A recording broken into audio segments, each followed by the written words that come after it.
როგორც ხედავთ, ამ ადამიანს თავის ქალის ნახევარი არ აქვს და რომ მოინდომოს თითითაც კი შეუძლია კანის გავლით თავისთვის შეეხოს.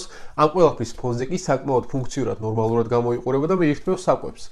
ეს ყველაფერი წარმოუდგენლად ჟღერს, თუმცა ზოგიერთ შემთხვევაში საჭირო ხდება მსგავსი პროცედურის ჩატარება, რასაც ჰემიკრანიექტომია ქვია. ამ ოპერაციის ჩასატარებლად სხვადასხვა განსხვავებული ინდიკაციები არსებობს. აქ არის მასიური სუბდურული ჰემატომა, რომელიც ზრდის ქალაში და წნევას. ამ შემთხვევაში არის ტრამვა, რომლის დროსაც ეს ძვლოვანი ფრაგმენტები იწვევენ დეპრესიას, ტვინის ქსოვილისა და წნევის გაზრდას ქალაში იგნით. ეს ყველაფერი კი შემდეგნაირად ხდება. როგორც ხედავთ, ქირურგმა რამდენიმე ხვრელი გააკეთა კრანიექტომიის მიდამოში, ეხლა ეს ხვრელები შეერთდება ამ ქირურგიული ხერხით და უშუალოდ ეს ძვლოვანი ფრაგმენტი მოშორდება თავის ქალას, რაც იძლევა იმის საშუალებას, რომ ქალაში და წნევა დარეგულირდეს და ტვინს მიეცეს ფართობი იმისთვის, რომ გაფართოვდეს.